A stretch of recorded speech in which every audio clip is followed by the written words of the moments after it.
Bab 181. Ucap Azam tanpa menunggu jawaban dari Seva lalu mulai start berlari dari dalam rumahnya dan keluar. Kamarnya sangat rapi, sebenarnya tak perlu disentuh lagi. Sejak kecil Aprilia sudah menyuruh anak-anaknya untuk merapikan kamar sendiri dan mengganti sprei serta selimut mereka sendiri. Semua sudah rapi. Azam hanya ingin melihat wajah kesal Seva saja. Sedangkan Seva yang kesal lalu menendang angin. Berharap kalau suatu hari nanti dia bisa menendang punggung Azam. 26. Saat masa-masa mudanya dulu, saat pertama kalinya WANGPED menjadi e-commerce paling terkenal se-Indonesia, mau tak mau memberi imbas juga pada sang pemilik, Boril Fabian Rohichan. Ia begitu populer bahkan memiliki fans yang menamai diri mereka Bala-Bala Wangpet. Menang tak resmi dan Boril sendiri tak pernah mengakui mereka ada. Lama-kelamaan, 20 tahun berlalu, popularitas itu tetap ada. Tapi tak seperti dulu yang kemanapun Boril pergi selalu dikerumuni oleh penggemarnya, sekarang hanya sekedar menyapa karena mereka pun sama menua sepertinya. Karena itu, Boril lebih leluasa sekarang mengajak istrinya pergi tanpa takut direcoki oleh Bala-Bala Wangpet. Lagi. Seperti halnya pagi ini, Boril menemani istrinya pergi jogging setelah subuh dan pelangnya, belanja sayur ke pasar pagi. Beberapa orang menyapanya ramah dan sesekali bersalaman dengan Boril. Meski hidup dalam kemewahan, Aprilia tetaplah ibu rumah tangga biasa yang memperhatikan asupan gizi untuk anak-anaknya dan selalu memasak sendiri. Dengan telaten memilih sendiri udang dan cumi yang akan dibelinya ke dalam keranjang lalu menunggu ditimbang oleh penjualnya. Begitu juga dengan daging, ayam serta sayuran. Tumben beli kluwak. Masak apa? Tanya Boril saat Aprilia memilah kluwak. Meski jarang masuk dapur dan hanya tinggal menyantap masakan istrinya, Boril cukup aneh juga hari ini karena tak biasanya Aprilia membeli bumbu dapur yang rasanya cenderung pahit itu. Buat bikin rawon mas. Rawon. Aprilia menoleh pada suaminya lalu menganggukkan kepalanya lagi, setelah itu melanjutkan memilah kluwak sambil bercerita. Aku kemarin telponan sama budenya Seva. Pertamanya keluarga Seva di sana cuma mau bilang kalau mohon maaf Seva takutnya ngerepotin di rumah kita. Aku bilang enggak, aku senang kok, aku jadi punya temen. Anaknya juga ceria, cepat akrab sama anak-anak kita sama orang rumah juga. Tapi dia ini jarang makan. Sedikit sekali kalau makan. Terus aku nanya apa makanan favoritnya dan budenya bilang kalau dia itu suka rawon, makanya aku mau coba bikin rawon mas. Aprilia yang antusias dalam bercerita sangat kontras sekali dengan Boril yang nampak hanya memperhatikan istrinya. Aprilia lama-lama sadar kalau suaminya ini tengah memperhatikannya. Kalau Seva melakukan hal yang buruk pada keluarga kita seperti apa yang Mas takutkan selama ini setelah dia datang, aku yang tanggung jawab. Mas, aku udah pernah bilang kalau dia nggak tahu apa yang terjadi dengan ibunya, dia hanya tahu kalau orang tuanya nggak ada sedari ia bayi dan... Ucapan Aprilia terhenti saat air matanya jatuh meluruh begitu saja. Kita berhutang nyawa pada ibunya. Seharusnya apapun yang kita lakukan tidak sebanding dengan pengorbanannya. 27. Lengan Boril tergerak menghapus air mata di pipi istrinya. Aprilia emang memiliki hati yang sangat lembut dan entah kenapa Boril takut kalau Seva memanfaatkan kebaikan hatinya karena dulu ibu Seva meninggal setelah menyelamatkannya. Maaf, Mas udah bikin kamu nangis pagi-pagi ucap Boril dengan nada yang teramat menyesal, namun Aprilia menggelengkan kepalanya dan tersenyum. Ada ketulusan di mata anak itu mas. Dia lugu, polos dan apa adanya. Bahkan kata budenya Seva ingin kerja supaya bisa bantuin mereka dan balas budi ke kita. Dia masih 16 tahun loh dan beberapa bulan lagi baru 17, tapi luar biasa kan. Tanya Aprilia bangga. Boril menganggukkan kepalanya bukan karena disetujui dengan apa yang Aprilia katakan mengenai gadis kecil itu, tapi dia selalu setuju dengan kebaikan hati istrinya. Ayo pulang, kita terlalu lama di luar. Ajak Boril. Abis ini ke tukang jualan bahan kue ya mas. Aku mau beli bahan-bahan kue. Pinta Aprilia. Boril pun menahan nafasnya lelah. Terpaksa menganggukkan kepalanya demi kesenangan sang nyonya pramilik hatinya ini. Bukan apa-apa. Boril kadang tak suka melihat Aprilia berinteraksi dengan beberapa pedagang yang dikenalnya. Kadang membuat Boril cemburu. Istrinya ini berusia 41 tahun.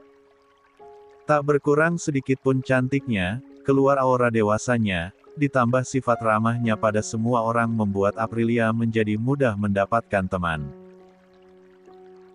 Kadang tak ada yang percaya jika Aprilia memiliki 3 orang anak dan 2 yang sudah beranjak dewasa. Wajah cantik bak artis Turki Tuba Büyüküstün dan sifat ramahnya itulah yang Boril tak suka. Begini contohnya. Berapa semua pak? Tanya Aprilia pada penjual sayur. Jadi 655.000 mbak. Jawab si penjual. Ini pak. Aprilia memberikan uangnya. Ayo mbak, saya anterin sayurannya ke depan. Berat. Si penjual itu bersiap membawakan barang belanjaan Aprilia yang banyak tersebut. Gak usah pak. Ucap Aprilia. Berat ini mbak mangga akan kuat, bapaknya juga nggak akan kuat itu. Biar saya aja. Netra abu Aprilia melebar mendengar kalau Boril disebut sebagai suaminya. Dia lalu akan bicara, namun Boril tiba-tiba mengambil dengan mudah barang belanjaan dengan kantong plastik merah besar tersebut dari tangan si penjual dengan wajah geramnya. Tanpa banyak bicara Boril lalu berjalan terlebih dahulu. Aprilia melirik pada si penjual. Maaf ya pak, beliau suami saya. Mas gak bisa bedain apa? Rambutnya doang yang ubanan. Tapi suami saya masih tetap ganteng. Skak Aprilia. Lalu pergi menyusul suaminya membuat si penjual hanya menggaruk kepalanya saja. Yah, aki-aki semakin di depan. Kalah deh gue. Pasti kayak dia tuh. 28. Suaminya kenapa sayang? Kok marah-marah? Tanya Azam pada ibunya saat mereka sampai di rumah berbarengan di gerbang rumah. Setelah pulang dari lari pagi dan Azam melihat ayahnya berwajah masam masuk ke dalam rumah dengan barang belanjaan di tangan kanan dan kirinya. Berantem sama siapa lagi tuh? Tukang bubur apa ojek? Aprilia hanya terkekeh mendengar pertanyaan anaknya. Teringat kembali beberapa waktu yang lalu suaminya memang pernah bertengkar dengan pengendara online yang mengantarkan istrinya. Baru pulang jogging bang. Kalau tahu mau jogging tadi barengan aja. Azam melingkarkan tangan pada bahu ibunya sambil berjalan masuk ke dalam rumah. Gak ngapain ikut? Hati abang panas kalau lihat mama sama suami mama. Kadang kalau romantis-romantisan gak kenal tempat. Dunia milik berdua. Lagi-lagi Aprilia tertawa karenanya. Interaksi manis Aprilia dan Azam ini dilihat Seva yang baru selesai mandi dan kini sedang membereskan meja makan. Setelah beberapa waktu yang lalu membersihkan kamar Azam. Gadis manis itu tersenyum melihat Azam yang terlihat lebih manusiawi jika sedang bermanja dengan ibunya. Seperti itu berbeda sekali dengan sifat sehari-harinya yang dingin dan kadang mulutnya yang tidak bisa dikontrol jika sudah mengejeknya itu. Tiba-tiba saja Seva jadi teringat benda yang dia temukan tercecer di celana kotor milik Ada Scan yang dia masukkan ke dalam keranjang dan dibawa ke kamar laundry. Seva memang dari desa, tapi ia tahu benda apa itu. Bulu kuduknya sampai merinding sendiri melihatnya. Mandi hei. Jam berapa ini? Seketika pelukan di bahu Azam terlepas melihat ayahnya baru keluar dari dapur. Duh, suaminya datang lagi. Abang ke atas dulu ya. Azam berlari ke atas ke lantai kamarnya. Sedangkan Aprilia membujuk suaminya untuk segera mandi dan berganti pakaian. Canda tawa terdengar dari keduanya. Seva hanya bisa memperhatikan menerka meskipun dilimpahi kasih sayang oleh Bude dan Pakdenya serta mendapatkan perhatian juga dari Aprilia, namun terkadang Seva ingin memiliki keluarga utuh dan memiliki orang tua yang bisa dia panggil ayah dan ibu. Kok Mbak Seva nangis? Tegur Carlota yang baru datang mengganti vas bunga. Seva segera menghapus air matanya lalu tersenyum pada Carlota. Hayo kenapa nangis? Ingat keluarga di Surabaya apa ingat pacar? Ish, masih cilik. Gak boleh pacaran. Ucap Seva. Cilik apanya? Umurnya doang. Badannya lebih dari tinggi kita. Nanti kalau lagi jalan bareng, kita dianggap adiknya Mbak Seva lagi. Seva tertawa karenanya. Wanita berlogat Betawi yang sudah punya 2 anak itu selalu membuatnya tertawa. Tawa keduanya terdengar oleh Aprilia yang berada di tengah tangga. Ada Seva. Ibu gak tahu. Seva hanya tersenyum ramah sambil melihat ke atas di mana Aprilia berada di sana. Dia tidak berani bicara. 29. Banyak karena ada Boril di samping Aprilia. Nanti bantuin ibu masak ya. Iya bu. Jawab Seva sopan, kemudian Aprilia pun masuk kembali ke kamarnya bersama Boril. Aprilia mencubit perut suaminya sampai Arik sedikit meringis. Aduh, apa sih ma? Mukanya jutek banget. Boril membuang nafasnya lelah. Maaf. Kebawa kesel sama tukang sayur tadi. Ucap Boril. Aprilia tersenyum dan mendampingi tangan suaminya untuk kemudian pergi ke kamar mereka dan membersihkan diri, setelah itu baru turun untuk memasak. Azam sudah rapi akan ke kampus. Ia sengaja memakai kemeja tanpa dasi karena setelah pulang dari kampus nanti, akan langsung ke kantor. Ia merapikan tasnya. Kemudian memeriksa notif pada ponsel, nomornya masih diblokir oleh Alea. Dan tak ada kabar apapun tentangnya. Entah apa yang harus ia lakukan nanti. Azam sudah bersiap lalu mengambil kunci mobil di atas nakas. Namun keningnya berkerut melihat sebuah catatan kecil di atas meja. Berikut dengan sebuah benda yang membuatnya sedikit terkejut. La pun membaca secarik kertas tersebut. Stay halal brother. Azam meremas kertas tersebut lalu membuangnya. Ia tahu siapa yang mengejek barusan. 30. Sampeyan wong Jawi tumas. Seru Seva saat ia bertemu dengan Gibran yang baru main ke rumah Sang Nono setelah 1 minggu lebih sibuk dengan tugas kuliahnya. Ditambah kemarin La mudik untuk merayakan Brebes FC yang dapat promosi. Gibran pun terlihat senang sekali mendapati ada seorang gadis cantik yang akan ikut kuliah bersamanya dengan Aziko pagi ini. Jawanya mana mas? Tanya Seva lagi. Bapake Nyong Bumi Ayu, Brebes. Bunda. Blasteran.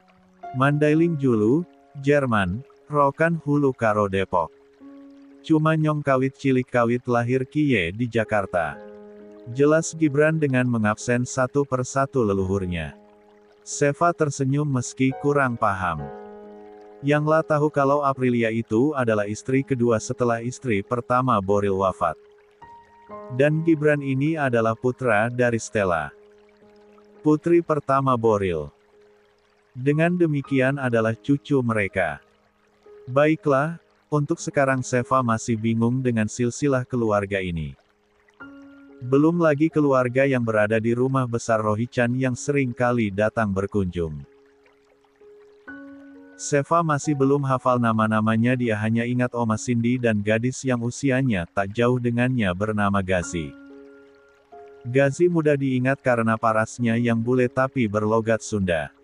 Wajahnya jutek seperti ibunya. Tapi sangat ramah kalau diajak bicara. Selebihnya Seva tidak terlalu hafal, tapi semoga lama-lama tinggal di sini dia bisa mengenal mereka semua. Sampeyan arek Surabaya? Ya mas. Nyong arep takon, bonek mesti yo. Saya mau tanya, kamu pasti bonek ya? Tanya Wira lagi antusias. Ora mas, aku orang ngerti bola aku Vianisti. Gibran tertawa sambil menepuk tangannya. Pada baiklah, Nyong juga Vianisti. Sama saja. Saya juga Vianisti. Iya mas. Tanya Seva antusias dan diangguki oleh Gibran. Setelah itu keduanya begitu kompak menyanyikan lagu dari penyanyi favoritnya itu. Sayang, opo kowe krungu? Jerite aatiku. Mengharap engkau kembali. Sayang. Woi woi woi. Rupanya pembicaraan dan nyanyian kedua orang ini diprotes oleh Ziko Alessio Rohichan. Kalian berdua bisa ngomong pakai bahasa Indonesia aja gak? Gibran dan Seva tertawa saat Ziko marah pada mereka. Yo, maaf bang, aku seneng banget ketemu yang bisa bahasa Jawa di sini. Jadi inget bolo aku di kampung. Bolo? Tanya Ziko. 31. Temen. Kanca. Sahut Gibran. Lagian abang kok gak bilang kalau di rumah Nono ada cewek cantik bang? Kan kalau gini bisa nginep. Nginep? Emang boleh lo nginep? Entar diomelin Kak Stella loh. Mulai genit-genit sama cewek. Ucap Ziko sambil memakai kaos kaki dan sepatunya. Loh. Mana ada bunda marah? Justru bunda seneng kalau aku dekat sama cewek. Yang marah tuh kalau aku seneng sama cowok. Tuh. Seva lagi-lagi tertawa karenanya. Deretan gigi putihnya dan rona merah pipinya terlihat jelas kala tertawa.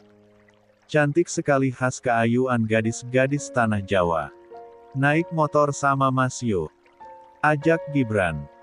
Kampus kita barengan kan? Jangan-jangan. Mama tadi pesen. Seva sama gue aja pakai mobil. Nanti bilang ke Nona, Seva sama aku. Cek, sama gue. Nanti kena knalpot kalau naik motor. Bisa gak mulus entar betisnya. Kena knalpot. Emang motor Sutra X?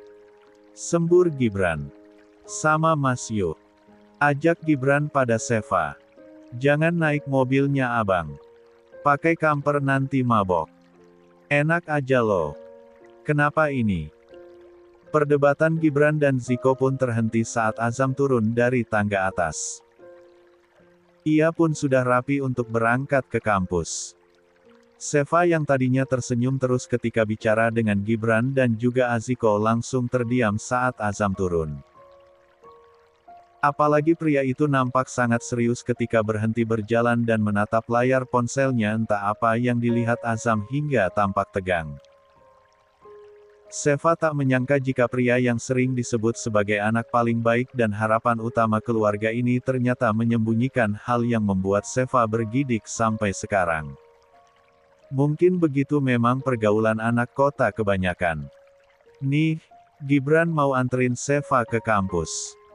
Kan kata mama, aku yang anterin. Ucap Ziko. Kan abang udah semingguan ini. Gantianlah bang. Bujuk Gibran. Gak ah. Seva sama gue. Jaga amanah dari mama kalau gue sih. Seva menoleh kanan kiri kedua orang ini. Kan bisa kalau mereka berangkat bersama misalnya dalam satu mobil. Tidak usah seperti ini. Biar Seva sama gue. Ketiga orang itu terkejut mendengar Azam bicara. Ia nampak berusaha santai setelah bermain ponsel sambil berjalan ke arah ketiganya. Gibran dan Aziko saling berpandangan. Gibran berbisik pada Ziko. Emang Bang Azam suka anterin Seva? Ziko menggelengkan kepalanya. Tumben. Tumben apa? Tanya Ziko pelan.